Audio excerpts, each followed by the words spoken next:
La Segunda República de España fue un hito en la historia. Nunca antes se habían realizado reformas sociales, culturales, económicas y políticas en tan poco tiempo. Pero ¿cómo fue esto posible? Para entender mejor, hace falta volver atrás en el tiempo. Miguel Primo de Rivera ha tomado las riendas de España. El autoproclamado cirujano de hierro ha puesto orden a la situación del país. O eso es lo que él cree. Generales y políticos planean sacarlo del poder a la fuerza. Su plan entra en acción la noche de San Juan. El golpe de Estado falló inmediatamente. Los golpistas fueron atrapados esa misma noche. Al parecer, uno de ellos le confió a la madre del rey el plan.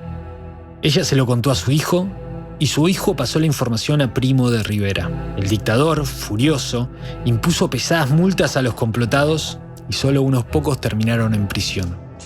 A esa altura, Primo de Rivera había dejado el uniforme de lado y creado un directorio civil y preparó un gran proyecto, una nueva constitución, de corte fascista.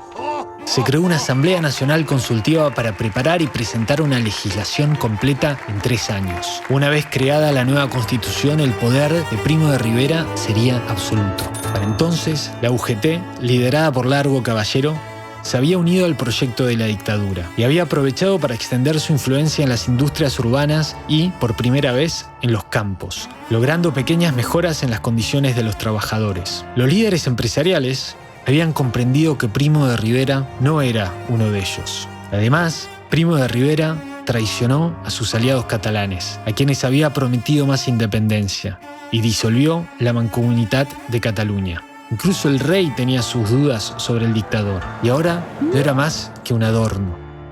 Y eso no fue todo. Grupos nacionalistas catalanes fueron los primeros en intentar un nuevo golpe. Liderados por Francesc Macià y apoyados por la CNT, planearon una invasión de Cataluña desde Francia. El plan fue descubierto y la policía francesa arrestó a los complotados. Fueron los estudiantes universitarios, envalentonados por ideas nuevas y revolucionarias, los que salieron a la calle a enfrentarse contra la dictadura y pusieron en jaque al autoritarismo. En represalia, Primo de Rivera cerró las principales universidades del país, pero los estudiantes no se asustaron y las huelgas siguieron creciendo. Al mismo tiempo, la bonanza económica se terminó.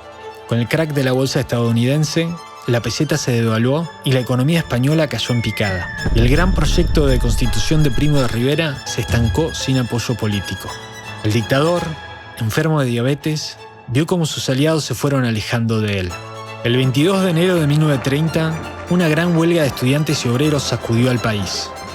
Alfonso XIII y varios generales, cansados de la situación, planearon un nuevo golpe de Estado. Pero el dictador les ganó de mano, y antes de que pudiesen poner su plan en acción, presentó su dimisión al rey. Abandonó España y 6 semanas más tarde murió solo en París. Y así, España se quedó sin líder, y el rey otra vez tuvo que elegir quién dirigiría el destino de España. El video sobre Primo de Rivera le falta información. Y bueno, ¿qué querés? Dura menos de 4 minutos. Ok, pero no dice nada sobre todas las empresas estatales que Primo de Rivera fundó, como Telefónica, o que subió un 50% el presupuesto de educación, construyó rutas, centrales hidroeléctricas, y por favor, no menciona el intento de golpe de Estado de Sánchez Guerra en 1929. Y mucho no cuenta esa intentona. No digas eso. Toda intención de golpe de Estado cuenta. Es la intención lo que vale. Y fue más importante que lo que intentó Francesc Macià. Bueno, pero Macià es más importante en la historia de la Segunda República. Ya vas a ver el lío que arma más adelante. Ay, sí, tenés razón. Tengo que suscribirme para no perderme los próximos episodios.